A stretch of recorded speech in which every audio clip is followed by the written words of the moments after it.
I read 18 books in the month of February, including 3 completed series. Let's do a reading wrap up. Of the 18 books, only 5 of them were standalone. The rest were all part of a series. So let's do a rapid fire yes, no, or maybe for these 5, and then we'll get into the series. First is The Heir Apparent by Rebecca Armitage. This is a yes, and it's great on audio. Next is Promise Me Sunshine by Cara Bastone. Another yes. 2 Can Play, the novella by Ali Hazelwood. I would say maybe to yes. The Women on Platform 2 by Laura Anthony, yes. And Codename Helene by Ariel Lawhon, a definite yes. This was my favorite book of the month, and it's a fantastic World War II historical fiction. Now let's get into the 3 series I read. I did read the Chestnut Spring series by Elsie Silver. This was the 2nd series of hers that I read, and I really loved it. So I did give all of these a 4, but my preferred order from least favorite to favorite is Hopeless, Reckless, Flawless, Powerless, and my favorite, Heartless.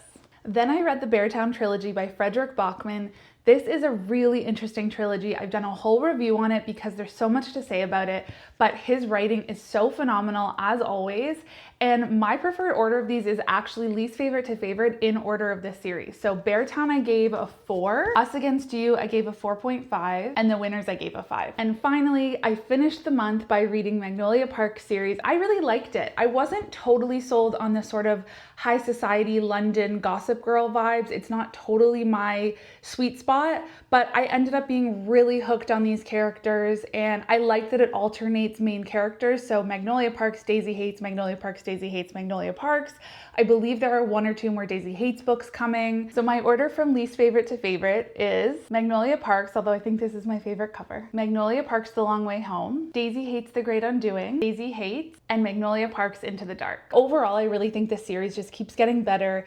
I gave all of these a 4, and I gave this last one a 4.5. Why I especially loved this final book is the character arcs, the change that the characters go through, and everything that they have to contend with, and how that changes them as humans. Some of them going from really the antagonist to the protagonist of the story is quite remarkable.